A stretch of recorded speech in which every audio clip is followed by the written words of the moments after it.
and we are back for part 2 of Friday Night Freedom, and we are joined by OPSEC Monkey, or as Monkey as I've been calling him, and Conrad from Operation Code, and they're here to talk nerdy to us, and I'm not gonna lie, I'm kind of excited. Yeah, baby. Yeah. Ones and zeros. Oh God. Oh yes, keep going. Yes. Okay, real quick, Casey, for real, I did not get a new tattoo, but I'm thinking of actually getting this like as a real one. So we'll see. It was just like a, hey, let's see how it looks before I decide. So yeah. So anyways, Monkey, Conrad, what's up, you guys? How's your Friday going? Great so far. Oh, good. You know, until right now, it was terrible, but actually it's really looking up now, I think. You say that now. Right? As long as Facebook doesn't shut us down again, we're good. Oh, they shut you down? Yeah, last time I was on here, they killed the feed. Oh my They God. killed me. Well, rude. Facebook. Yeah. Unnecessary. So, Conrad, what exactly is Operation Code? So, Operation Code.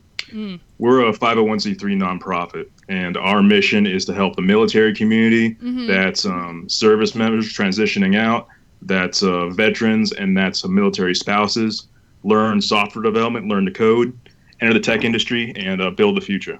So we have a variety of programs and services that we offer. Mentorship, scholarships in case folks want to learn how to code or they want to go to a school, specifically targeting software development. And we build communities near military bases also. Oh, okay. So, like, what exactly is code? Because to me, it's nothing but a bunch of zeros and ones and, like, that's it. And I just, like, Matrix shit. You know, when they're, like, all I've seen is, like, the green numbers and everything. Like, that's all I think of. Is that what it is? Well, it comes to that at some point. They all code turns into zeros and ones at some point. Oh, okay. But I think a good way to think of code is like building blocks, just like your Legos, just like the stuff that you might have had fun building when you were young. I think that like a lot of what code is the idea that you can use that to build new stuff, build new tools, build things to help you make your life easier. Okay. So, I don't... So I know there's been a lot of stuff in the news here recently about, like the Equifax hacker, and I know you probably have a lot to say on that, but before we get into that, how do you go about teaching people code, especially like those of us like me who are not technological inclined? There we go. Good word. Big words. 50-cent word. So that's a great question. And I think that a lot of folks, what we find is that when we're able to sit down with people and we're either on like a video conference with them or we have a chance to sit down with them one-on-one and work with them, we find that it actually isn't what a lot of people think it is. You know, it doesn't take like a PhD from Harvard or something like that to build a web page. A lot of these skills are things that you can build on and continue to work with, and you can actually, you know, make an app or make a basic website pretty quickly these days with the tools that we have available. And so what it really comes down to is thinking about what is something cool that you'd like to build? What is something that you'd like to make that make your life easier? Or how do you want to get creative about it? What kind of thing would you like to, you know, put out there on the internet that, you know, maybe could make other folks' lives easier too? And we start with that. It is actually not as much tech as people think, and I think that a lot of it is just taking the time and having somebody with you to kind of guide you through the steps. Okay. I mean, I'm kind of interested, but at the same time, it terrifies me. I totally understand. One thing that I will say is these tech jobs, especially jobs requiring learning some software development, by 2022, there's going to be like 1.4 million of those jobs that need to be filled in the United States. And these are jobs that pay in the upward range of like 6 figures. Oh, wow. So they can be done remotely. They can be done, let's say, you're a military spouse and you need to, PCS that lets you like continue your career, lets you bring in a second source of income. There's a lot of opportunities here, especially for the military community. We want to make sure that the military community gets to be a part of that. Okay. I love the fact that you offer this up not just for, like veterans, but also to their family members. A lot of the, I guess, self-improvement organizations that we come across, it's mostly just aimed towards the veterans, and it's not also available for spouses. Because let's face it, no one, I can't generalize and lump them all together, but, there are a bunch of dependas who don't just want to be the dependa. Like, they don't just want to be like, oh yeah, so I'm the wife and I sit at home and I do nothing except raise kids, which I get it. Like, before all the fucking moms jump down my fucking throat, I understand, right? I know, phrasing. I understand being a mom is like a full-time job. I get it. But I mean, like, if you want to bring in that extra income and everything, I think that's amazing that you guys offer this up also to the spouses, because, a lot of times they are forgotten. And I get that. That's absolutely huge for us as well, because that's a second income, and especially with computer software income, that's a lot. That could mean something, help out your child's, scholarship fund. It could mean like moving into a nicer place. Yeah. It can mean a lot of things, and it doesn't require you to leave the house necessarily either. Yeah, exactly. And like, especially for, our junior enlisted people who, especially if the spouse isn't working, they're on WIC and like food stamps sometimes. And that, like, they shouldn't be on that. It's especially if they're not able to, or if they're not, I guess able to, or like, if she can go out and work and stuff, they shouldn't have to rely on WIC or food stamps to survive. And so 100%. Especially since, the service members, wait for it, serving the country. Like, anyone who's serving our country should not be on any sort of like welfare substance at all. Like, that's ridiculous in my opinion. But I know, like, that's just my opinion, and but that's what I think. I absolutely agree. One thing a lot of folks don't know is that military spouse unemployment is 4 times the national average. Yeah. So if there's a way that we can, help our economy and help our country at the same time, that's the goal here. That's what we're trying to do. So where are you guys all located? You said, you're outside of some bases and stuff. So, or is it just strictly like you do classes online or like via Skype, or, how do you disseminate all this knowledge onto people who are trying to learn? Oh, that's a great question. So you're right. We do have, we do stuff on Skype. We do stuff online. We have forums and stuff like that. So anybody, anywhere, whether you're CONUS or OCONUS, can access and work with us. We have a couple folks in the Navy who are actually accessing this from their ship, which is kind of interesting. We had one guy, John Deng. He was learning to code while he was in Iraq. I'm guessing he was on staff.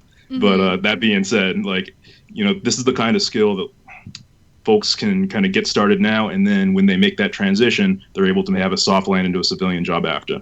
To go to your original question about like where else we do training, we've been trying to reach more communities right outside of military bases, like Fort Stewart, Joint Base Lewis McChord, Mountain Home Air Force Base, and we're gradually, like, step by step, trying to get ourselves closer there, so there's resources available there for them. Okay. Now we've got a comment in our Facebook Live section, and from Bob Long, and he says, to be honest, you need actual IT smarts for the types of jobs you're talking about. Is that true? Or can I think that, I mean, like, totally, but like, does it I think help? It's true that you need IT smarts, but I think that can be learned. Okay. I think that can be gained if you're patient and you got an attitude of like, you know what, I'm going to keep my head down and drive through this thing till I get it. Let me tell you, 50% of the folks that we get in, they're combat arms, and they're very successful. And they are very successful, I think, because they have that never quit attitude, whether it's like something physical or something mental. And that's what I attribute that to. Okay. Friggin', I've been hogging up all the questions. Mud Puppy, go for it. What's like the entry level coding? Are we talking like home automation, app development? I'd say web development's a great place to start. It's one of those things where you can make something happen really quick. And we find that in terms of motivation, that's a thing that really appeals to the community. You know, it's one thing to be taught a lot of theory and taught a lot of, stuff from a book. But I think for us, we want to see something happen. We want to know, if I do this, I can see this in front of me. It has to be very like action oriented. So web development is something where you can do something quickly and see it happen right in front of you. So you're starting them out with like old school HTML or HTML, CSS. I'm starting to gradually move into JavaScript after that. If you're familiar with a site called CodePen, we start doing some stuff to like show how to change like colors and graphics and change like text and stuff like that. Just so you can see something happen really quick. You get the principles of it. I used to remember all that stuff, all the different number codes to change colors, and that used to be a headache. What about like I was talking just a little bit ago about home automation. I mean, how difficult is that? I would say it's getting easier and easier. I mean, if we're talking about like Google Home, Amazon Alexa, that kind of thing, there's a lot of really interesting stuff you can do with that.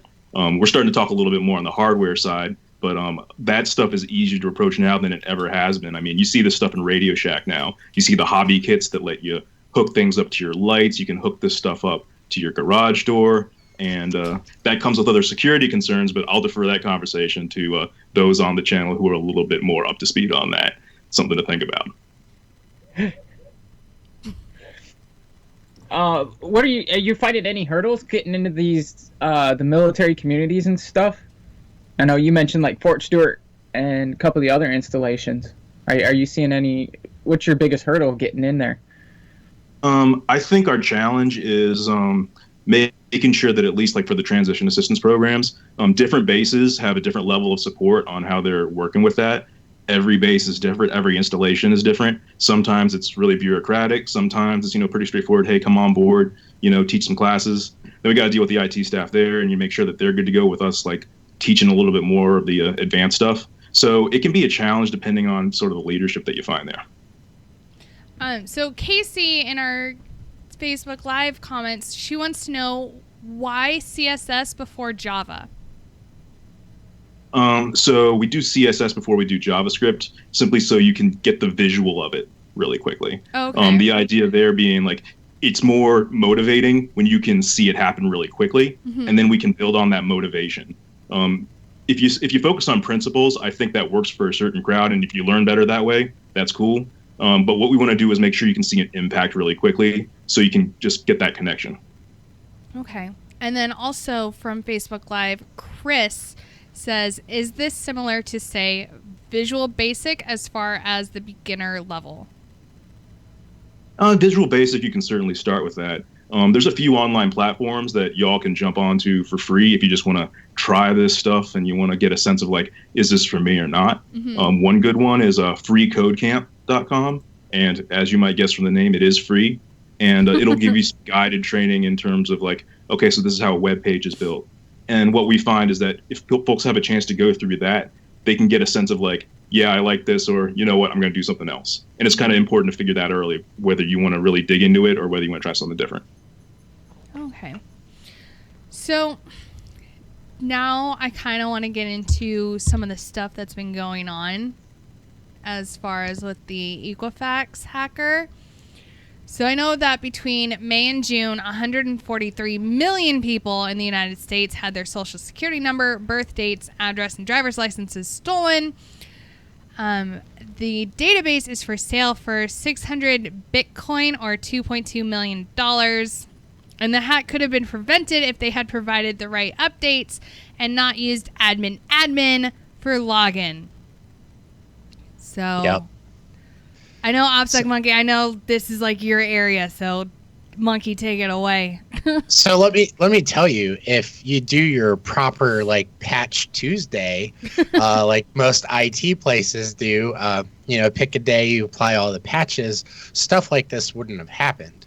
And with using admin, personally for me as a person that goes to companies and breaches their security on a very large scale to the point where people get fired after I show up. Oh, goodness. I try admin password. I have a dictionary list that's 15 gigs, 4 different languages, every variation of a word you can think of, and I try against it. Now, if I were to do this, admin would be the very first one. Why didn't they change it? Laziness. Mm-hmm. And their head of security, Miss Susan M., and her musical degree. Right? Which that boggles my mind how someone with a musical composition degree became the chief of security operations at Equifax. Like, how did that happen? Hey, reading music is just as hard as reading code, okay? In theory. So I've looked into this quite a bit, and Equifax has a bunch of job openings right now, and I actually applied for her job. So if I don't get it, I'm going to be bummed out because I have 17 years of experience doing this and like tons and tons of books and teaching and everything under my name. Oh my god. And so if I don't get it, I'm going to go back to college for music education and apply again. You'll probably get it. Probably. This is the crazy thing, though. So we're hearing about Equifax now, right? Yes. What about Equifax in 2015? Yes, that's right. I saw something about that. Is that this happened, 2 years ago, and there was absolutely no media coverage about this at all. At all. Zero. They didn't even acknowledge that it happened. The database is out there. I have it. I mean, it's this very large size. It contains tons and tons of information, and there is zero coverage about it. I have been posting on Equifax's site. I've submitted tickets to them to ask them about why they didn't come forward about it, because as a company that deals with this type of information, they're supposed to announce it to all their people, like they did with us a couple days ago. I mean, it's just, I don't know. I hope everybody in there gets fired. They should go to the high schools and, not get these people out of college, but go to high schools, get the people with practical knowledge, the real world knowledge, and let them run the company. I bet it would be 100 times secure than what it is right now. Right. Just the fact that the passwords to get into all that shit was admin. Yep. And, it was funny because they were like, oh, well, it's Apache's fault. Well, not really. It's your IT guy's fault because he didn't apply updates to the Apache Tomcat that's like super old. Oh, my goodness. Yeah, how old is Tomcat? Old. So there's hundreds and hundreds, of versions and patches and everything released for it. But I've seen places that are like this running Apache from 1999 that have never been updated. They're not even Y2K compatible. Wait, 99? Yeah. 99? 99. I was a freshman in high school. That was the first year I had my run-in with the FBI. 1999 was a great year. The year I graduated. You're so bad. What? Wait, hold on. I need to know. Monkey, what happened? Why were you investigated by the FBI as a freshman in high school? So it was MySpace. more... Yeah, right? It was back in the day, I used to be a malware developer, and Monkey. I was a professional malware developer. I made more money doing that than both my parents combined in a year. Monkey, that's so bad, though. Hey, but this goes back to the programming. I was a bored kid in high school that wanted, absolutely nothing to do with school. Programming was challenging. It was something new. I picked up Delphi to learn the program with the the malware. Mhm. From there, I went and learned 8 different languages, and I've won awards as Software Developer of the Year, Innovator of the Year. I mean, all types of stuff. But still, you were investigated by the FBI, monkey. It happens. It's so All right, Conrad, go ahead bad. and confess. I know you've got a story similar to that. Damn, man, Delphi. Holy Delphi. shit. Yeah, old. The Russians use it. Putin and I could be best That's friends. some Like, classic shit, man. I have no idea what any of this shit is. I'll be honest. That's all right. All right, but Delphi? seriously, Isn't that Yeah. a city? Right? I think it's in India. so I it will is- say that, like, if folks are more interested in learning more about this stuff, there's a great conference in Las Vegas called DEF CON. I imagine Opposite Monkey can talk a little bit more about that, where you can get a sense of what that community's like. So I spoke at DEF CON when I was 15 years old. I was the youngest speaker ever to speak at DEF CON at that point in time, which is amazing. So now everybody's going to go look it up online and try to figure out who I am. Right? But you're not going to be able to because I'm not listed on their website. So, because I was a minor and they wouldn't do it. But DEF CON is it's amazing. You know, for me, people look forward to certain trips and vacations and everything all year. I look forward to DEF CON and Skydog Con and Nashville, a bunch of these other hacking conferences, because I can go see my friends. I can be with people that I consider family. And not only am I learning cutting edge technology, I'm not reading about it on a website. I'm hands on with it right then and there. Yeah. So Yeah, I it's mean, awesome. yeah. I can just imagine a hall filled with keyboard clicks and mouse clicks. Right. So, like, Oh, shit! some of these things that they got going on at DEF CON, they got a lineup of, what was it, the car hacking village, the voting Yeah. machine village. Yeah, the car hacking village is awesome. So they bring in a Nissan. Nissan sponsors them, and essentially everything in the Nissan is hackable. And if you want to learn how to like hack the stereo or hack the hard drive or navigation or whatever, these guys will literally sit down with you, give you the tools, and help you rip apart this car to learn how to do this. I mean, it's amazing. I was hoping for, if you could hack the car, you could drive off with it. Yep. And Does, so does Apple show up there by chance? So Apple, I mean, you have all the big tech companies do show up. You have all the big, private companies. You have the military. You have every agency. They all show up. A lot of recruiting happens from those conferences. That the job that I work now, that it's all like secret squirrel type stuff, was recruited from one of these conferences. So, I mean, you can go to one of these conferences as somebody right out of high school or even in high school, and you can leave 4 days later with a 6-figure job. That's amazing. What's that website again for coding? Operation Code? What? Yep, operationcode.org. We've got. I A know. little more interesting now, huh? Right? Yeah. No, we've got it pinned in our Facebook Live section. I know Spanky's been throwing it out in our Mixer section. So quick thing. So I know the NSA has been breached, or like there's new NSA tools have hit the internet, and these tools allow anyone to compromise a system that is Windows, Mac, or Linux based. So, and these tools are for sale on the black market, and there have been over 1,000 copies sold already.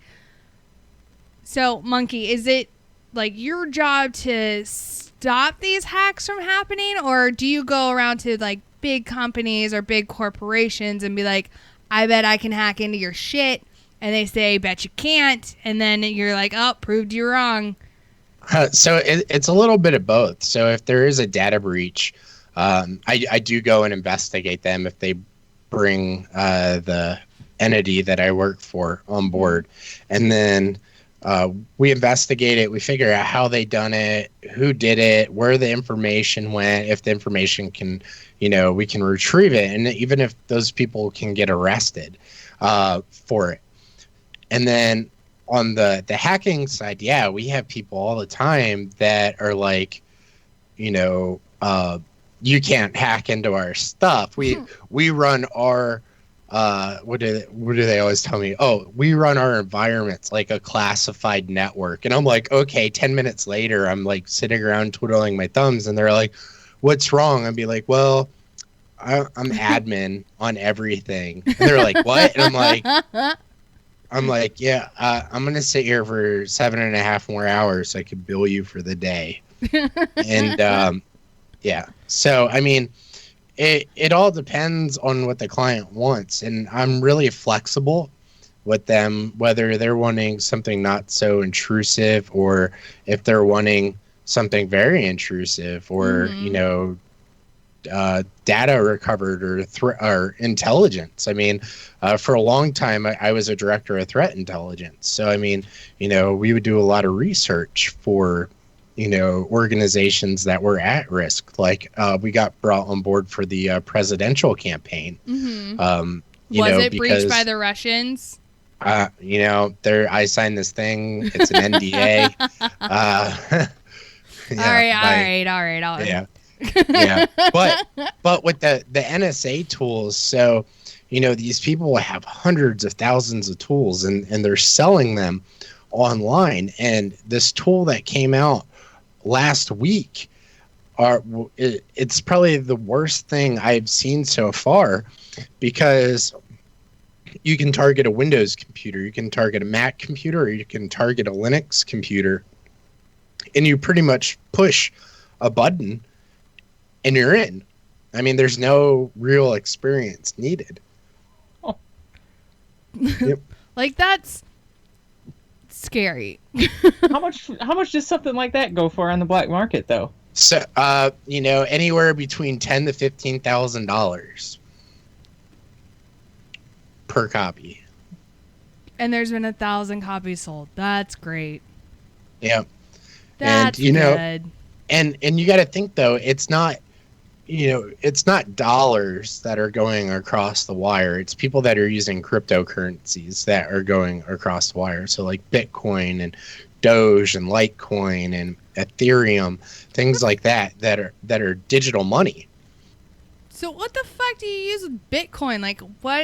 What is it? Like, okay, the fuck is Bitcoin? 1, 2, how do you even fucking use that in like the real world and like not online?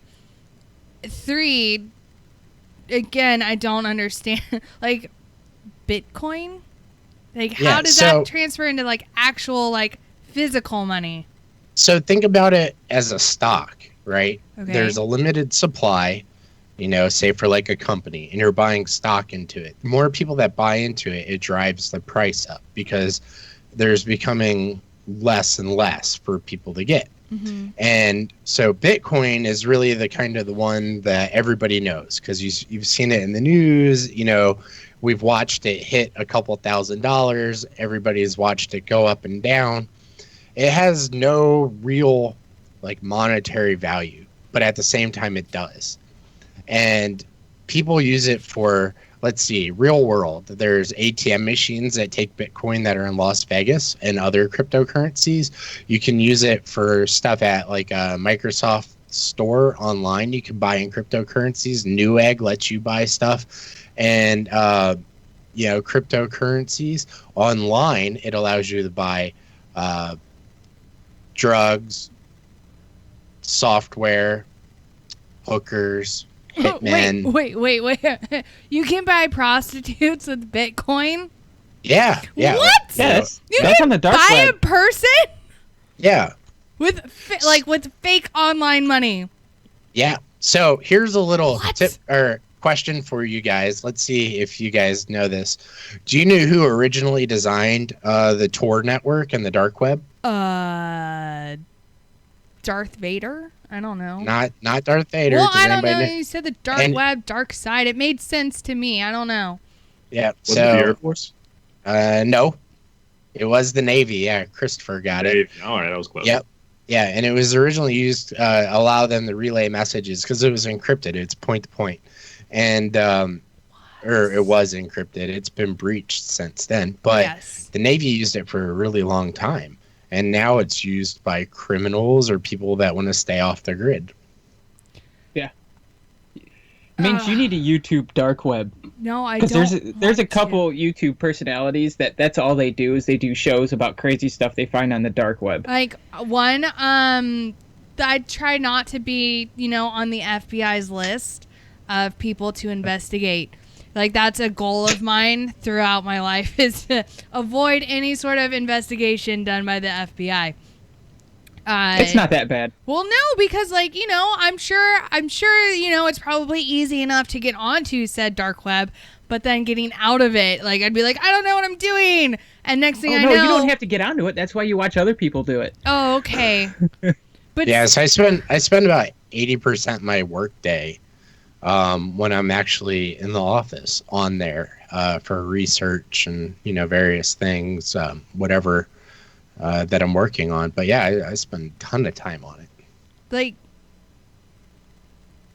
I just I like know that whole, more like, websites on the dark web than I do on the World Wide Web. Is Facebook on the dark web? It is. Holy shit! Seriously? Yeah. They have a dark web Facebook? Yeah, and it's ran by Facebook. What? Yep. Is that legal? Yeah, of course it is. Well, I don't know. Like, I think dark web, and I think like all the shady shit that goes on, and which is mostly like illegal bullshit. And so, in my head, I'm like, oh, dark web. That means like you're doing shady shit, which means you're doing something that's illegal. So that's where my mind goes. Obviously, I'm wrong. No.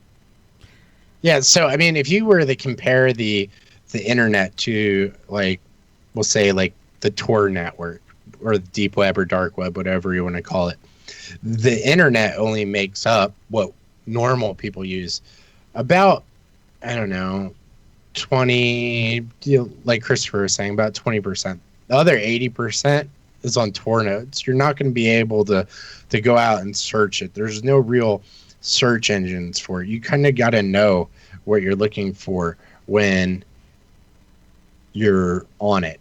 And he asks, is it okay? Can I read questions from the chat box? Go for it. So what is Please the difference do. between the deep web and the dark web? That is a great question. Essentially, most of the time, people have no idea the difference between them. I'm going to explain it to you. So the deep and dark web. The deep web is sites that you find on Tor, right? That's what you use to get on. And on, there's various sites, there's message boards and various, anarchist type stuff that you would normally find in somewhere like that. On the dark web, you're going to find pedophiles. You're going to find people that you can pay to kidnap, torture, and rape somebody if you wanted to. You're going to find terrorist activity from various terrorist organizations. You're going to find pretty much anything nasty that you can think of off the top of your head. Imagine the nastiest thing ever. It can be found there. For sale yes, people, videos. ISIS has hackers. Yep. And I mean, it's yeah. I did a very large. I don't know if you guys in the past have heard me talk about Beowulf on here before, but it's like my Minority Report program that I'm building, and when it gets on the dark web, we're getting notified on pedophiles, terrorists, state-sponsored actors, documents that are being leaked. I mean, all type stuff. It's all there. Ooh. So Conrad, does Operation Code teach people all this stuff, or is it just, We do not. I'm afraid that you will not learn that skill from a nonprofit. I will say that we do get more and more folks who are interested in cybersecurity simply because it's such a growing field. Mm-hmm. And, it's like you see stuff like your Nest thermostats, your your home automation stuff. Now imagine if some of that stuff got leaked or some of that stuff got breached. And that's the thing that a lot of cybersecurity is starting to be so big now, is because as like tech gets more and more involved in our lives, we got to be safe, got to be ready.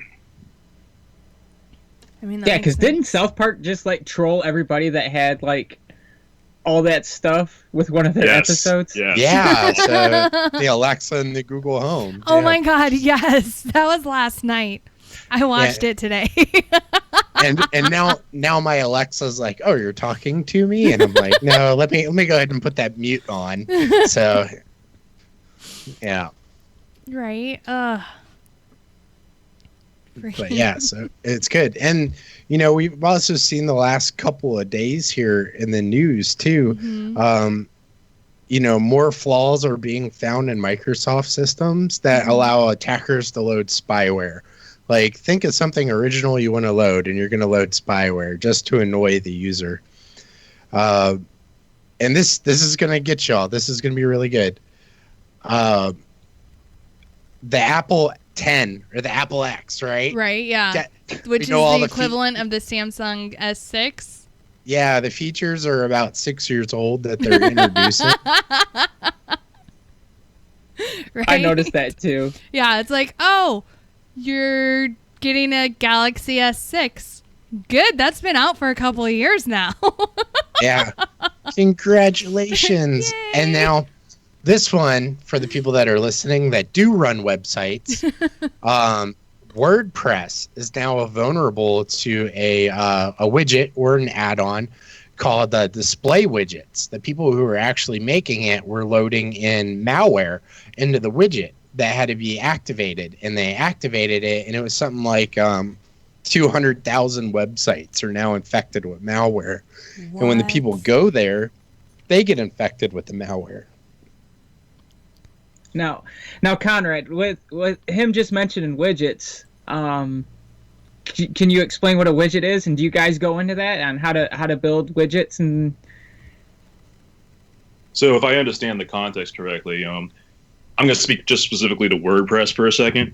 WordPress is one of those things where, just for context, like almost every blog on the internet, well, a lot of blogs on the internet are running on WordPress, right? So when you get WordPress and you got your blog and you got your comments and you're posting stuff about your life and all that stuff, right? Now you have these widgets that can be added onto it. They give you some extra functionality. Maybe you want to share on Facebook. Maybe you want to like auto tweet it. Maybe you want to start a podcast or something from that.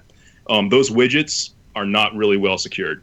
So it is possible for some botnet. I'm not going to go into the definition of a botnet, but like, so basically somebody could go in there, basically plant something in there, and then eventually make it so your website, like you might have nothing to do with it, but they will use your computer almost as a drone to hack other people.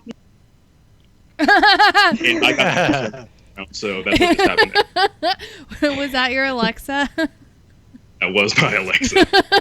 The bitch is always listening. Yep. Like she's always there. And this is another good one for you. How many people out there use an Android device? I mean, I have an Android phone. You have an Android phone? Okay. I do. And probably half the listeners or more might have Android devices. So as of right now, or as of the other day, 2 days ago, over 100 million devices are now infected through the Amazon App Store downloading third-party messaging programs. Oh, awesome. I hope mine's not, but how do you check to see if yours is infected or not? You have to go out and kind of research the programs that were infected, and if you have them installed, well then you're infected. Like Pokemon Go, for example. Remember before it came out, everybody was like, oh, it's leaked online, and all these people were downloading it, and they're running around military bases, and they're catching little Charizards and Pikachus and whatever else is a Pokemon. And the game hadn't even came out yet. Well, it was a leaked version of the game, but it was infected with malware. Oh, that's always good. now you have all these like government devices because these dudes are taking it out in the field because they want to go Charizard each other or whatever in the middle of the woods, and their phones are infected. And yeah, so that was a lot of fun. People got their Pikachu on in the middle of the night, and the Chinese hackers got what they wanted. Oh, that's good. Yep. People got their Pikachu on. I love that. Yep. Hey, Chinese hackers got to work too. Yeah, that's true. Right? The bitches gotta make money. I think I'm gonna trademark that as a phrase. You definitely should. Yeah. Now, Monkey just And- talked about, just a game app or anything. Do you guys go into gaming code, or you guys kind of hands off of that part? So what you'll find is that in the process of learning how to build a website and learning how to set up a database and do all that stuff, those are skills that will transfer into doing games actually pretty easily. Like there are a lot of, we don't specifically go into games, but like we have a fair number of folks who are into that stuff. Mm-hmm. And if you want to start making like a mobile game, or you want to start doing some like kind of very basic games, a lot of the online courseware that you find, as well as like computer science education, actually has you start out by building arcade games that you might have already played, like build out Tetris, like how do you like build Arkanoid, or some of these like, kind of fun games. And in the process of building it, you're not only building a game, but you're also learning how to build other stuff because you understand the principles behind it. I remember I had a kid in my math class in high school, and he used to write code in his calculator. I think it was the TI-85 that you could write code for. Well, that's back in the day, man. Yeah. I don't even think I was alive. Then I'm just saying. You were in middle school. Wait, Yeah. wait, what year was this? TI-85 would have been, 96? Oh, I was Yeah, 10. 96. I was 10. 95, 96, somewhere in there. You were old already, Mud Puppy. I was 15. Exactly, I was 10. You were old compared to me. Right. Yeah. That's fine. And another thing that I want to bring up that I am working on with the guys from Defensive Thinking and Operation Code. I mean, you guys may like this too. We're getting ready to release a online magazine in January, and it's going to be articles that are user driven and submitted. So like anything from InfoSec, cybersecurity programming, development, tutorial, pie projects, whatever. We're getting ready to put all together in a magazine and release it bi-monthly. Oh, that sounds awesome, man. Be happy to jump in on that. Yeah. Right? Oh my god, I'm so glad I hooked you guys up. Like, if anything comes of this partnership, I feel like we should get some credit for this, for hooking you guys up. Sounds good. We're playing Nerdy Matchmaker tonight. Oh hell yeah. Right? Casey's losing her shit because she's got a huge crush on fucking Monkey. She throughout the whole chat, she's like, "Oh my god, he's my nerdy idol."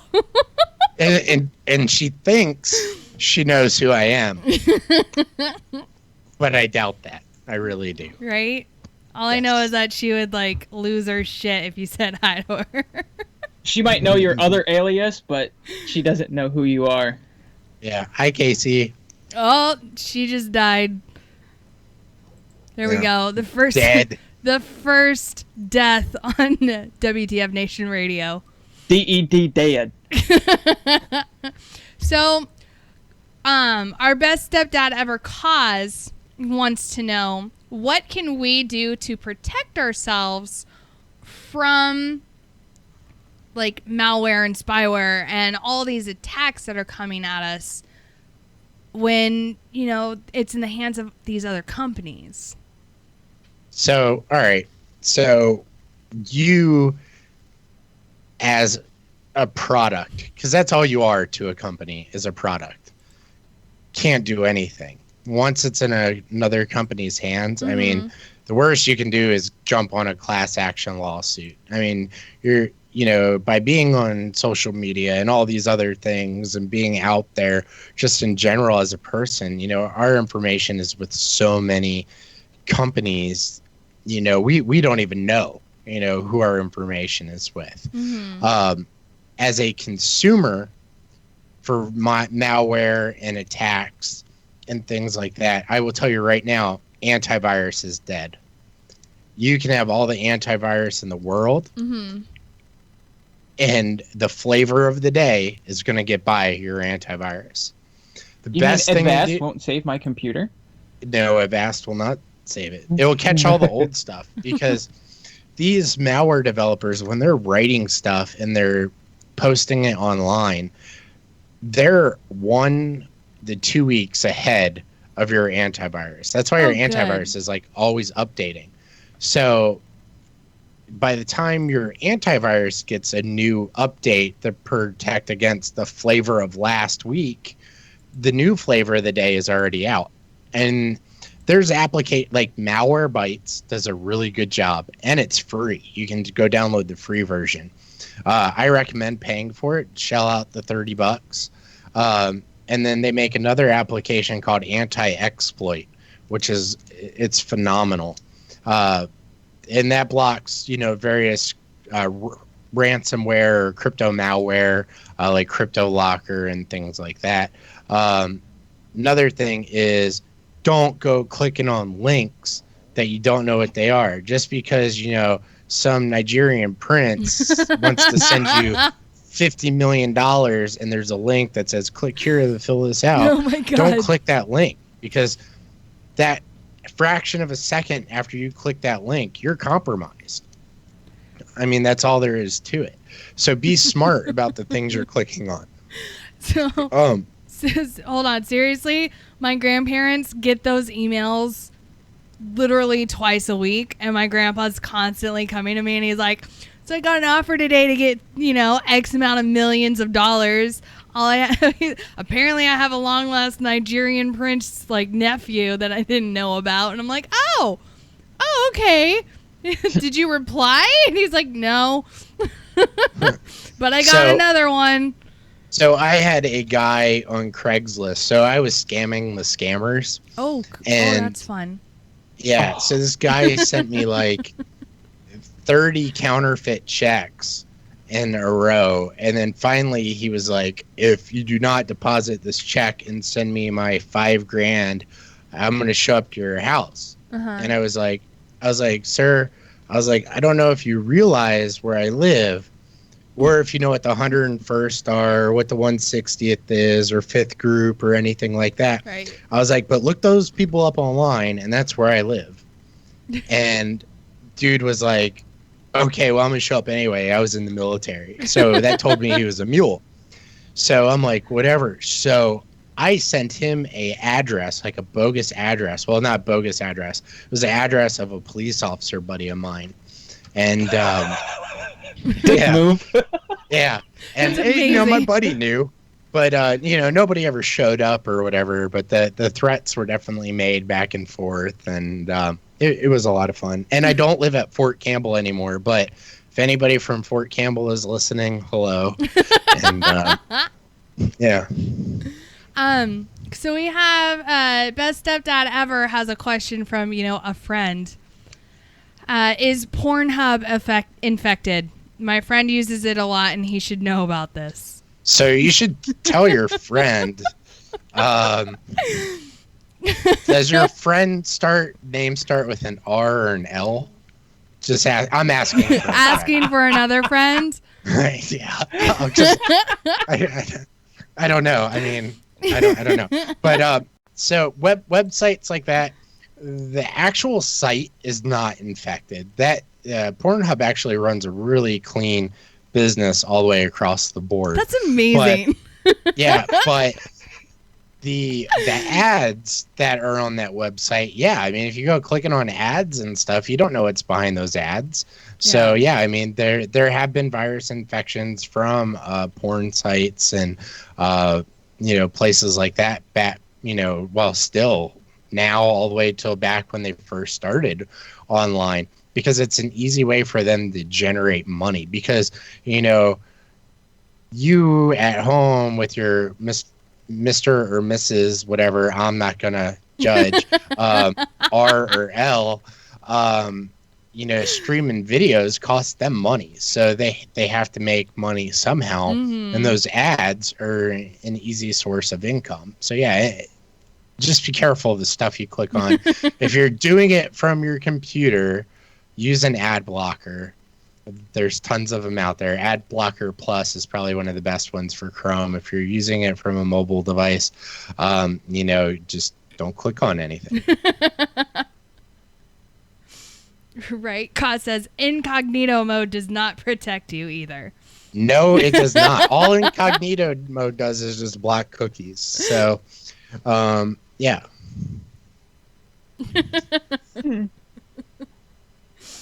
Right. Oh my god. I hope your friend was listening, Kaz. Yes, I hope your friend was listening. Don't forget, if you die, make sure you have a friend that will delete your browser history. Right. Yes, that's always the important part, right? Yep. So Conrad, just a little bit. I've got another question about Operation Code. I know it's a nonprofit, but I'm sure, you know, it does cost a little bit to take your classes. So how can people, like, what are the different ways people can pay for your teachings? I guess would be the best way to put it out. Yeah. So as a nonprofit, you know, we have a pretty strict kind of rule about ourselves that we never try to monetize the students and never try to monetize the veteran.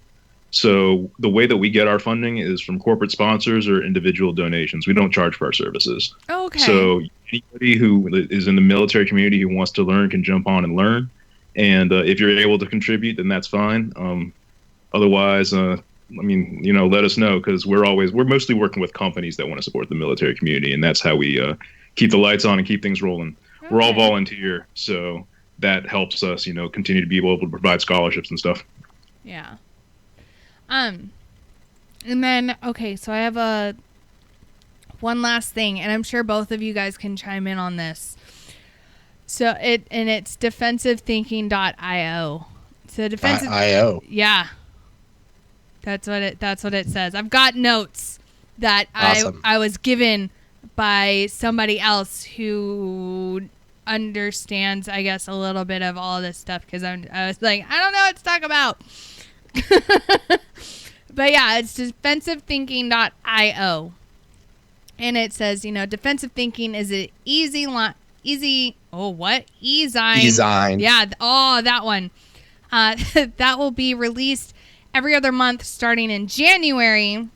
And it says all of our articles are user submitted and driven. In our e-zine, we will be talking about subjects from technology, info / cybersecurity, programming and development, activism, tutorials, PI projects, and more. So do you guys have any idea what that stuff is, or what it's about, or, you know, anything about it? Yeah, so I actually help run defensive thinking. Oh, good. Yeah. So this is right up your alley.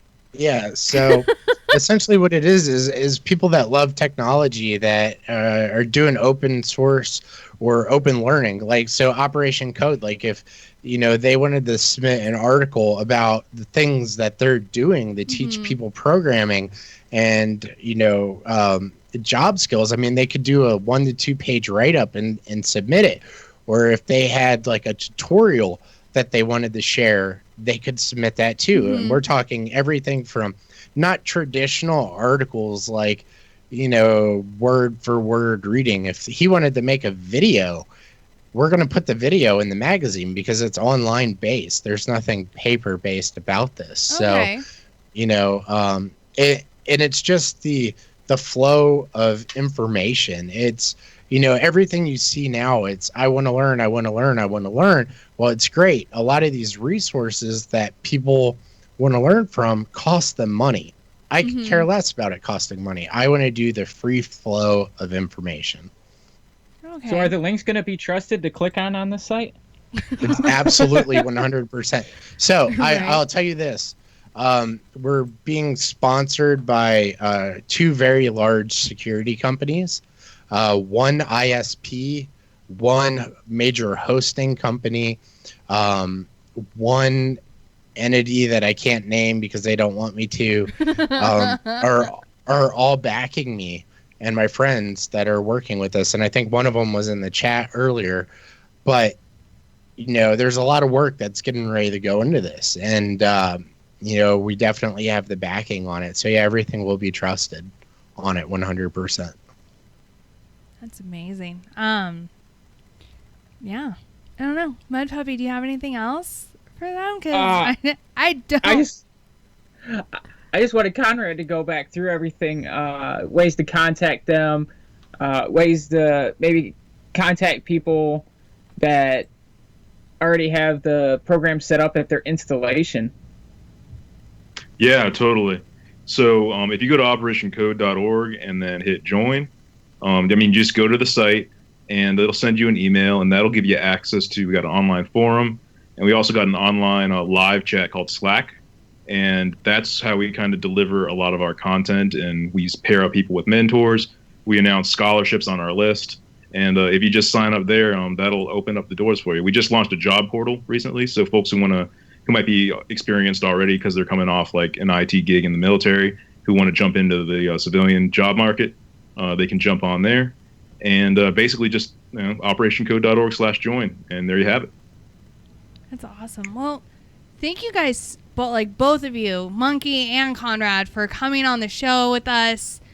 I know I learned a lot. I'm pretty sure other people learned a lot. It was super informative. So thank you guys so much for coming on. Thank you. And Casey, Christopher, everybody else listening, watching, have a great night. Dude, seriously, you just made Casey's night. True story. She is fangirling the fuck out. Send me some messages on OPSEC Monkey and I'll reply back. Talk nerdy to me. Right. All right. So we're going to go on break right now. And when we come back, I know Mud Puppy's got a rant that he wants to do. And I'm going to go off on a rant on the dude named Chelsea. So, yeah. So we shall be back here shortly, you guys. So hang tight for the break.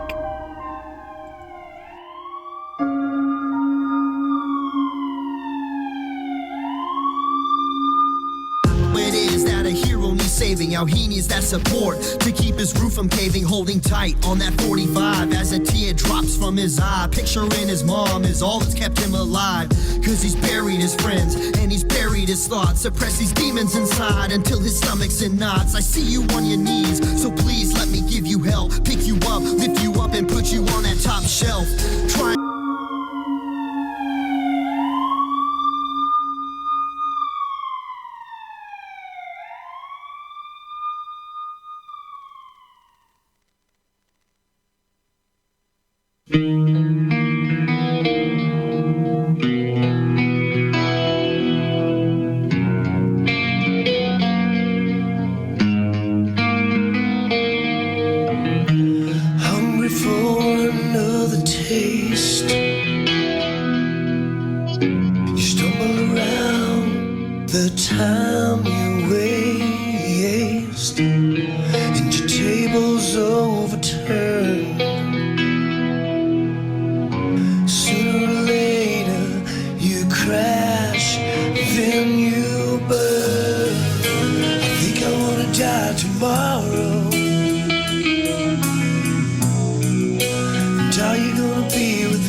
can't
me. Think I wanna live tomorrow. Tired of being with me. Think I wanna live tomorrow. It's about a time. Now to my mind. I don't care what you say. I don't care what you need. I don't care about my heart. Just to stare and watch it bleed. I don't wish upon a star. 'Cause I don't care who you are. It's a matter of time. And I'm out of my mind. You can't save me if I can't save me. And you won't follow if I keep falling in. And you won't listen to what I'm saying. 'Cause I'm so broke.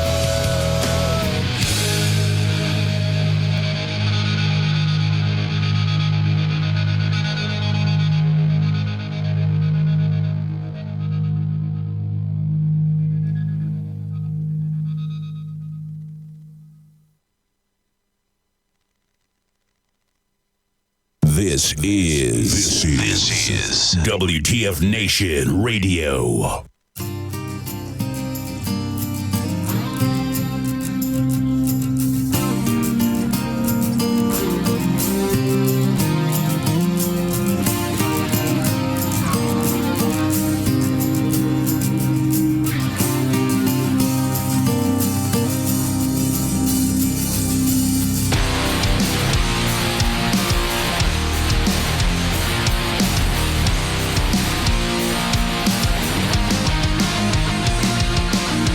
In the beginning, the canvas is blank. No tears have been cried. Nobody has lied. Far from complacent, just walking on shells. This feeling that love conquers everything else. Until you reach the point in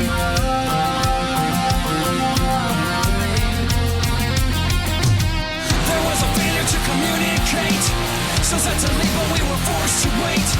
Nobody said we had to relate. At the end, it's over. I'm finally sober. I'm finally sober.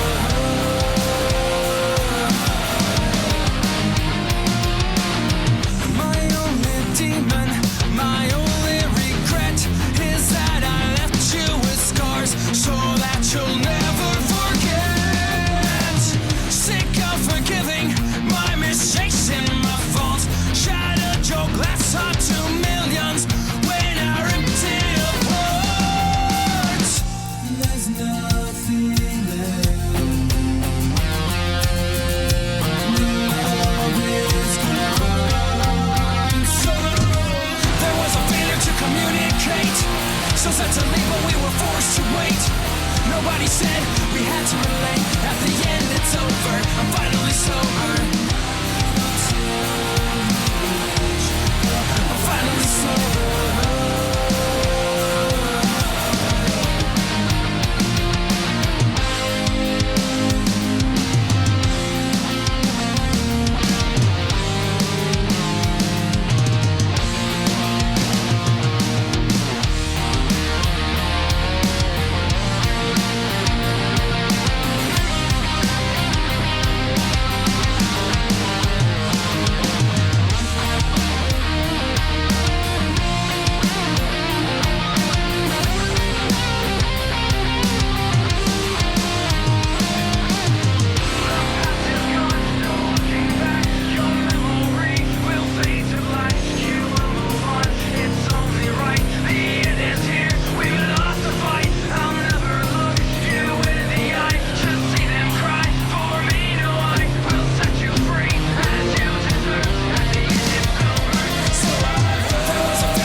Nobody said we had to relate. At the end, it's over.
I tried to restart the feed, but it just was being stupid. I don't know.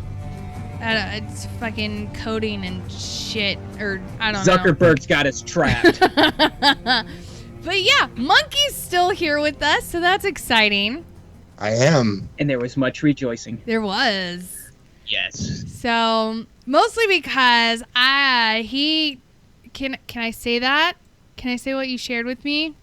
Yeah, go for it. Oh, okay. So Monkey's friend is the guy who arrested Bradley Manning, which I thought was fucking phenomenal.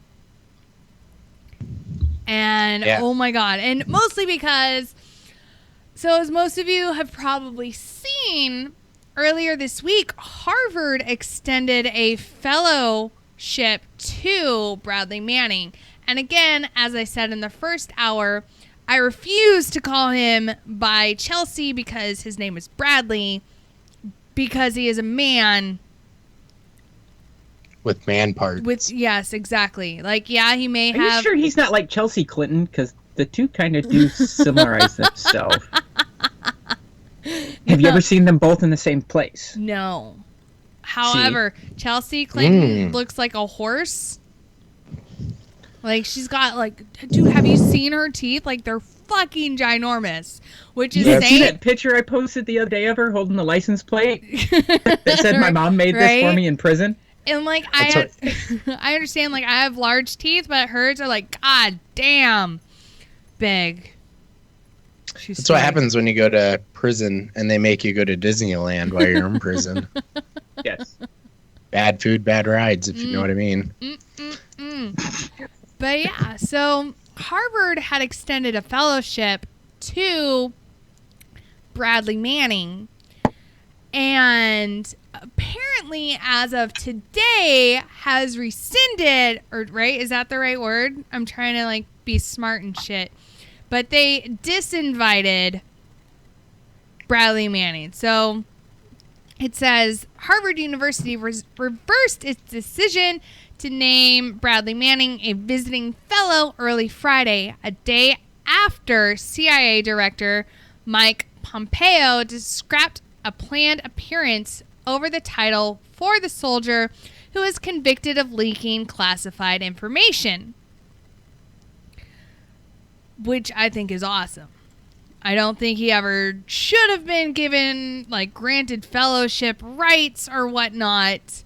So I think Harvard did the right thing and being like, just kidding. The little bastard should have never been pardoned. No, I agree. So I have a question about all that. So what he did essentially was treason, right? Yes. I thought you like died if you committed treason. Right? Oh. Well, remember in UCMJ it says penalty up into death. Oh, I've never read it. Yeah, no, it's pretty much punishment for treason is everything up to and including death. Yeah. Oh, I thought they just like took you out back and he wasn't technically I really did. He technically wasn't pardoned. His sentence was commuted. Thanks, Obama. Thanks for the going away present. Right? You fucking jackass. But no, you know, I mean, I guess technically he could have been pardoned, but, you know, at least it stands on his record that he was convicted of leaking classified information instead of it being completely, you know, like expunged off of his record. Not just classified information, names and identities and pseudonyms of agents that were embedded different places. Right, yeah. I mean, am I right, Monkey, on that one? Isn't that like the big you're thing dead on. that was leaked was the names and the locations of all these agents that were working. Right? It's like, well, you just blew the cover of all these like people. Way to go, fucking asshole. But yet, the left wants to celebrate him, and somehow he's a fucking hero in their eyes, which I don't understand, because he wasn't when he still claimed to be a dude, but then he was like, wait a second, I'm female. And now all of a sudden they're like, oh, you're a hero. Do you think the other, I guess, people he was in prison with were like, oh, hell yeah, there's a chick in here now? I'm strapping in for this shit. Give me a second. I mean, I don't know, because he hasn't gone through surgical reassignment. But didn't he go through start hormone therapy when he was in there? He has gone, he has started the process of hormone therapy, which is why he has A cups for titties. But he still has a dick. But at the same time, the estrogen is going to shrink whatever dick he did have to where it would be almost like a large clit. So I don't know, but that's medical stuff. I know, that's your lane. And I know that's that's my area of expertise. Which if you ever get the curiosity, if the fucking curiosity bug nips you in the butt, and you're like, I want to know how this happens, just YouTube it. It's brutal, dude. What? Oh my god! They literally, They cut you open and turn you inside out, right? Yes.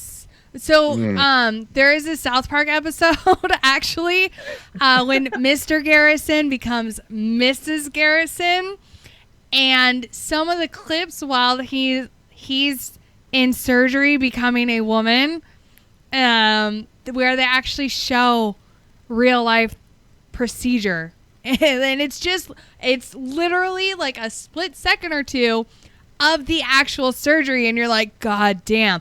But if you actually watch the whole thing, which they do have it on YouTube, I know because I've seen it, it's fucking brutal. And it's like, why? Why would you willingly go through this? One, which is why I think, that it's been classified as a mental disorder, gender dysphoria, and the fact that they're pushing it on fucking children these days blows my mind. But yeah, so I refuse to call Bradley by Chelsea because, again, his Twitter thing, it's XY and not XX. And if you're claiming that you're female, wouldn't you want it to be XX, considering that's the hormone for female? But, whatever, right? Semantics and science and shit. Meh. Fuck it. That's all way science. Way over, right? Way over my head. But you're the coding dude. I am the coding dude. Yeah, I understand numbers. Yeah, sometimes. So I can't add or subtract or leave a good tip to save my life. But I can do some quantum equations. So. Oh my god. Quantum equations? What the fuck is that? And so I do a lot of stuff. Probability theory and Dude, I got to algebra. And I'm like, this is it for me. I'm done with math. Fuck this bullshit. Have I ever used it, though, in my adult life? No, I have not. So, which means I have never had to use geometry or any of the other bullshit maths out there. You sure about that? Yeah, I'm pretty sure. Have you ever played pool? Have I played pool? Yeah, I play pool, but I'm not good at it. Well, then you should have paid attention more in geometry. I've never taken geometry. That's how bad at math. Suck at pool. Yeah, no, that's how bad at math I am. I never got past algebra. It was one of those well, she has to graduate, so let's put her in the dumbass algebra class, so that way she can at least graduate. Yeah. Yeah, I was in me. the slow kids math, so Yeah, okay, so you feel my pain, but then you're a fucking coder, so I don't believe you. no, seriously, I was like I've never taken algebra or geometry or anything like that. I took like fractions. I learned how to do fractions. 4 years of fractions. Right? And Yeah. fractions Yo, are I took bullshit. business math in high school. You can't get more easier than business math. I mean, you might be able to. No, it's literally just adding and subtracting numbers. Why didn't my high school offer that? God damn. Yeah. I took all easy classes. It was great. Minus the science classes, quantum physics and things like that. So, Yeah, I mean, I was building a particle collider. I mean, in the basement of the high school when I was in high school. I mean, noob stuff, so Harvard's Douglas Elmendorf, who is the dean of the university's John F. Kennedy School of Government. All right, so they were going to make him a fellow at the School of Government. Wrote in a statement posted to the university's website that naming Manning a visiting fellow was a mistake, even though he said the title carries no special honor. Quote, "We invited Chelsea Manning to spend the day at Kennedy School," he wrote. "On that basis, we also named Chelsea Manning a visiting fellow. We did not intend to honor her in any way or endorse any of her words or deeds, as we do not honor or endorse any fellow." Elmendorf then apologized to Manning and to many concerned people he said he had heard from for not recognizing upfront the full implications of our original invitation. Manning responded on Twitter early Friday, writing that he was, quote, "honored to be the first disinvited trans woman visiting Harvard fellow." Like, Did you say the dude's name is Dumbledore?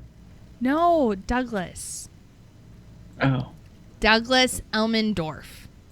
Oh, I thought you said his last name was Dumbledore. No, dude, I wish. I'd be like, oh, I need to I was about to say, oh my god. go. Right? Like, that would get my nerd boner going. I'd be like, ah! He does exist. I wouldn't be so happy. And then I'd be like, where was my goddamn letter? This is My shit didn't come bullshit. by owl. Yeah, exactly. But yeah, so, quote, oh, what? The fuck does that even mean? It says they chill marginalized voices under CIA pressure, Manning said, while also accusing the school of letting the CIA determine what is and is not taught. Bradley Manning, so this question goes straight out to you, sir. What the fuck could you have possibly taught people at Harvard? Like how to Call the how to show take it. now. how to be a traitor, how to take classified information on people's, like, our secret squirrels' identities. I mean, like, hey, here's a list of who they are and where they are, and, like, and then get people killed. Like, is that what you would have taught them? Or would it have been, hey, what to expect when you're behind bars? Like, What was his actual MOS in the military? his intelligence. How hard is that really? Yeah, from my experience with military intelligence, they don't do a whole lot. I don't know. So They I'm- read a bunch of stuff. I was medical. I can't tell you. So, there's that. They But- read a bunch of stuff and look for keywords. But like, In fact, they they're have a they're computer program that does it for them. Googlers. but what the fuck would you have been, like, honestly, what would you have spoken on? Sir, Bradley Manning, I'm talking to you. What the fuck would you have actually spoken about? Like, if you How want to get call government the to pay station, for transgender reassignment surgery? right? But he hasn't had it yet. He still has a dick and balls, which I'm sure he probably. Oh my God! Could you imagine? Like, he would have had to like tuck that shit up in and then like tape it for that Vogue photo shoot, which I still don't understand why the fuck that even fucking happened. I'm like, so much shit. Like, why is he being worshipped by the far left? I don't understand why he's being worshipped as some sort of fucking hero when he's not. Where's the doc soundbite? But touch your dick, touch your ass. Right? But, I mean, I'm sure his dick does touch his ass. Or he fucking has to, like, shove that tiny thing up inside him with some fucking duct tape, which then rips all the goddamn hair off when he untapes it. At least I hope that's what happens, because that's what he deserves. That just sounds it rubs the lotion on its skin. Right? Tucks it back in. Would you fuck me? I'd fuck me.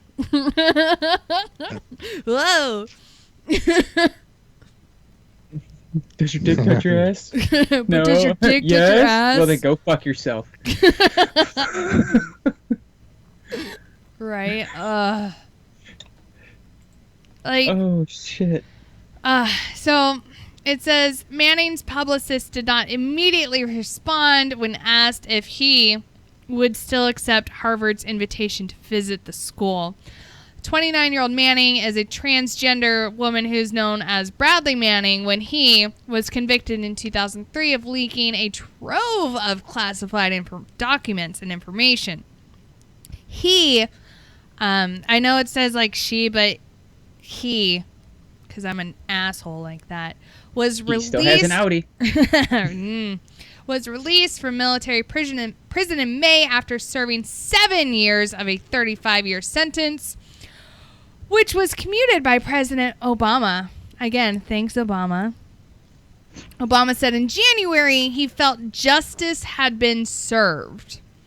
Manning explained on ABC's Good Morning America in a recent interview that he was prompted to give the information to WikiLeaks because of the human toll of the, quote, death, destruction, and mayhem he saw while serving in Iraq. It's not a good excuse for treason. It's not. Not sorry. No. Like, your ass should still be locked up for another fucking 20 some odd years. I give it some time, and then somebody will probably eventually take him out, or he'll end up in prison again. Can we let the DC sniper out? Just for a day. Give him an hour. One day. We Come got to on. give him that kid, too, so he can, like, ride around in the trunk or whatever. Right? Yes. It's like, Yeah. dude, you've got 24 hours. If you can make it happen, We'll let you go. you're free and clear. Right. But, Cause brings up a good point. How does Bradley pay a publicist? You know, Because he's been the- locked up for 7 years without any sort of salary. Well, so, like, he was whenever- enlisted, and if he was in, He was in I don't think he Leavenworth. I don't think he forfeited all pay. I thought when you were court-martialed, you forfeited all pay. If he was convicted, yes, he does. In which case, he was Oh, convicted. yes, he was convicted. He was. He yeah, is convicted. court. His sentence was just commuted. He's still convicted. So, yes, he forfeited all of it, like, the whole time. So he was so- not getting paid. So, yes, no, Cause, great point. How is he affording all of this bullshit? So whenever he goes somewhere like TV or, magazine or whatever, people are paying him for those things. Oh, yeah. So, and it's not just a little bit of money. It's a lot of money. What do you think he got paid for that first interview when he got out? Easy 100K.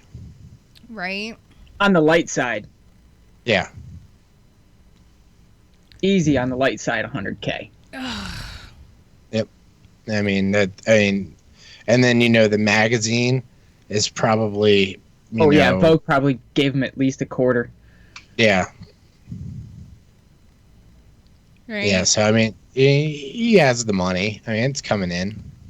Right, because all these fucking extreme leftists and crybabies are like, oh, you're so brave, we're going to start a GoFundMe for you. I wonder if old boy from WikiLeaks was feeding him some money, too. Who? Julian Assange? Julian, yeah. I hate that guy. There's history there, too, but that's for a whole nother show. Oh, I can't wait! Yeah. But, yeah, fucking, you know, and that's, like that, like, you know, that brings up a conversation that we kind of had in one of our staff chats, you know, about Bergdahl and, you know, his fucking trials coming up. And there's people out there who sympathize with him, and they're like, oh, you know, what he did wasn't desertion. It's like, wait, what? And that's the guy that got captured, right? Well, captured. I use quotes because you know, you don't fucking leave your post in the middle of the night and go seeking out the enemy if you didn't deflect to the enemy, you know? And then, I'd be a horrible military person because I'd be looking for him all the time. You know, and then if you think about it, anyone that the Taliban or, you know, Al-Qaeda or even ISIS, any of our guys that they've captured, they've never left them, A, in good condition, or B, alive longer than a couple weeks to a month, you know? So, do you think you would have better chances of survival of being captured by the Taliban or North Korea? North Korea. North Korea. Oh, I'm so glad we said that at the same time. Jinx, bitch. But no, you know, like in the past, if you think about it, in the past, none of our guys captured by the Taliban have never made it past a month in their captivity, let alone survived in good condition the way Bergdahl did. Bergdahl lasted 5 years. Yeah. In their hands. And then when he was traded back to us, he was in pristine condition. He was clean shaven. He had a fucking haircut. Even all the videos of while he was captured, he wasn't dirty. He looked good. He looked perfect. Which to me tells me he was taken care of, and that is the first time in history that's ever fucking happened. So out of them, yeah. You know, I wonder what type of deal he cut. Exactly. Which is why I'm so glad that he was not pardoned before Obama left. Yeah, I think everybody was sweating that bullet. Oh my God. I agree, Gunner 66. He's a fucking traitor. Yes, I agree. Yeah, them two could be prison buddies. Right? Ugh. And then, all right, so I know like we're getting to the end of our show and I really want to talk about this, but apparently St. Louis is on fucking fire tonight over a verdict made by a judge because, and like I had no idea any of this happened, but apparently a judge put out that some guy named Wilson was not convicted for, I guess, killing a black dude. So it's another one of those like cop versus black dudes. Yeah. And so as of 5:30 p.m., police saying protests are no longer considered peaceful, and comments from Smith's mother and former circuit attorney Jennifer Joyce. Former St. Louis police officer Jason Stockley was found not guilty Friday of murdering a man while on duty. St. Louis Circuit Judge Timothy Wilson's highly anticipated verdict found the white former police officer not guilty of first-degree murder and armed criminal action in the December 2011, dear God, this was in 2011, shooting death of Anthony Lamar Smith, a black drug suspect, after a high-speed pursuit and crash. Now, I'm not a cop. Mud Puppy's a cop. Felony fleeing. However, if he had nothing on him, why would he then run and start a high-speed vehicle pursuit? Because he doesn't want to go to the pokey. Because he That's had it. because he had something on him, right? No. Yes and no. I've had people flee me with a misdemeanor warrant, as in like, okay, take you in, book you, let you go with a court summons. Mm-hmm. And I've had people run from me for absolutely nothing, as in no tickets, no prior history, absolutely nothing, have nothing on them, cars clean. But then why would you perfect, outstanding citizen. But then why would you run from the cops? Like, if you have nothing to hide from them, why would you fucking run from them? Like, I don't understand. Exactly. You can. It's like patience. People come in there for absolutely no apparent reason, just because they're hypochondriacs. Right? My sister. They don't even want drugs. They just think there's something wrong with them. Mm-hmm. It's the same thing. People are going to run from the police just because they think something bad's going to happen. Or they don't know what their fight or flight kicks in, and they just flee.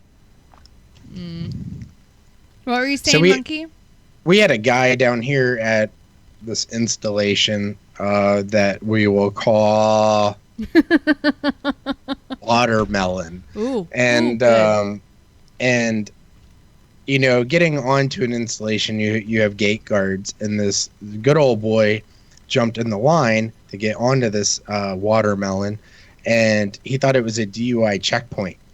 And so he freaked out, and he ended up running through like the gates and everything. And this is a heavily armed facility, like I mean, real bad. And they shot those like barricades up out of the ground and everything, and totaled his car. He got out, and they were like, on that one. Yeah, they were like, "Why'd you run?" And he's like, "I didn't want to get a DUI, officer." It was great. Oh my God. Oh yeah, people used to do that at Fort Irwin all the time. Friggin' I've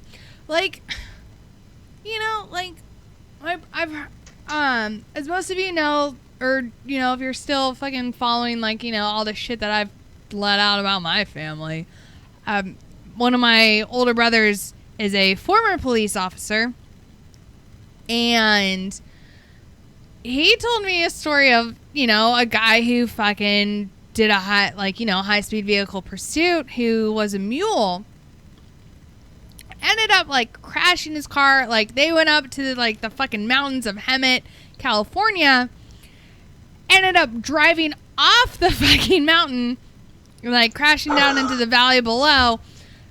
Somehow this dude fucking survived until the dogs were let loose. And he didn't survive the dogs. Adrenaline is a bitch. Until you meet, 5 dogs, and then it's can't save you here. Tug of war. Yeah, dude. But they were pulling, he was just being stopped for a minor traffic violation. I think he ran a stop sign, or didn't come to a full and complete stop. Yeah. And then it turned into a PC stop. Then it turned into a full-on pursuit. But yeah, so, and this article says, activists with the support from some of the city's black clergy had pledged disruptive protest ahead of Wilson's verdict. Wilson, so again, Wilson's the judge, right? Wilson addressed such statements in his order. Quote, "A judge shall not be swayed by partisan interest. public clamor, or fear of criticism. Protesters began gathering immediately. They tried to get on Interstate 64, but were blocked by police. They marched to police headquarters and down Trucker Boulevard. Police pepper sprayed a few protesters in the early afternoon as they tried to block police from traveling on Tucker Boulevard between Clark Avenue and Spruce Street. More than 100 police, many with batons and riot shields, were there. Around 5:30 p.m., police said the protesters were no longer considered peaceful, and they asked people to leave. 4 officers have sustained minor injuries, and several people were arrested. As protests grew Friday morning, Wells Fargo, Stifel, and Nestle Purina Pet Care sent their thousands of employees home for the day. The judge explained his rationale for the verdict in a 30-page document filed this morning. Quote, "This court, as a tier of fact, is simply not firmly convinced of the defendant's guilt. Agonizingly, this court has pored over the evidence again and again. This court has, in conscience, cannot say that the state has proven every element of murder beyond a reasonable doubt, and that the defendant did not act in self-defense. Because the state did not prove Stockley did not act in self-defense," Wilson wrote, "that he could not address lesser charges of homicide or manslaughter." So basically, the state couldn't fucking prove that the cop was guilty beyond a reasonable doubt, which is what their whole fucking job was supposed to do. So the judge Damn it, was Carl, writing you this. had one job. You know, it's proven innocent until, proven guilty beyond a reasonable doubt. My take on stuff like this, you can't judge the situation until you've been in a shoot, don't shoot situation. Yeah. Which I've never been in. I've only ever had training for that at work, like our active shooter training. Like seriously, Yeah. our active shooter training, because of the stuff that we work on, and or like whenever I say I'm not at work and I'm on the road, as soon as I leave the comfort of my city, I'm considered a high value target. So it's like, what do we have to do to protect ourselves type deal, and it does get pretty crazy. Yeah. Yeah, until you've been put in that situation where you as an officer get sent out to a domestic in progress, and you knock on the door, and the door opens, and the first thing you see is a lady with a kitchen knife. You have to make that split-second decision. Of who's Do the you aggressor? drop her, or do you stop and think? Most people are going to say, well, I would drop her. Well, she wasn't coming at said individuals at the time. She had it in her hand. But it's still Were a weapon. weapons drawn? Yes. I was going to say it's still a weapon, and it takes faster for her to cut somebody than it does for someone to draw a weapon. Yeah. So here's a crazy one for you. So about a year ago, since you have law enforcement background and some of the people in here seem to have it too, working in a very large city, you have people from all over different backgrounds. Well, I parked in a private parking garage, but whenever I would leave every day, I noticed a white car, not a Crown Vic. It was just like a Nissan Sentra, would follow not too close behind me, but kind of close behind me. And then one day he got in front of me, and he had a 3-digit license plate. Have you ever seen 3-digit license plate? It was crazy. Yeah, it's personalized plate type deal. Yeah, and so I called a buddy of mine that works for this organization, and I told him about it, and the very next day it stopped.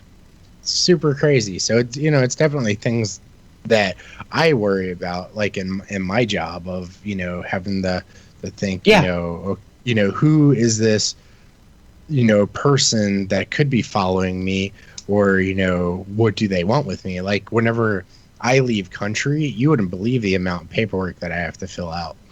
And even the more paperwork I fill out when I come back. Oh yeah, I can only imagine. I mean, especially in your line of work. Yeah. I mean, your whole your whole job is to go into a corporation and infiltrate their infrastructure. Yeah. From the inside. And sometimes from the outside.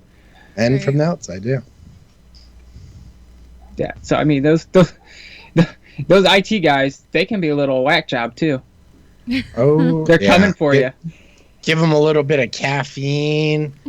Show them what a woman looks like. I mean, it changes their world. Oh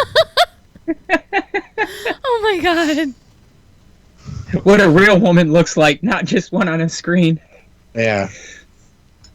Or like a robot. She doesn't have a blown pixel. Oh my god. Oh my god. She's talking to me. Wait, do I have to give her my credit card number? What do I do? I don't know. It's another one of those, like, I don't know what to do with my hands moments. Are you like, talking to me or at me?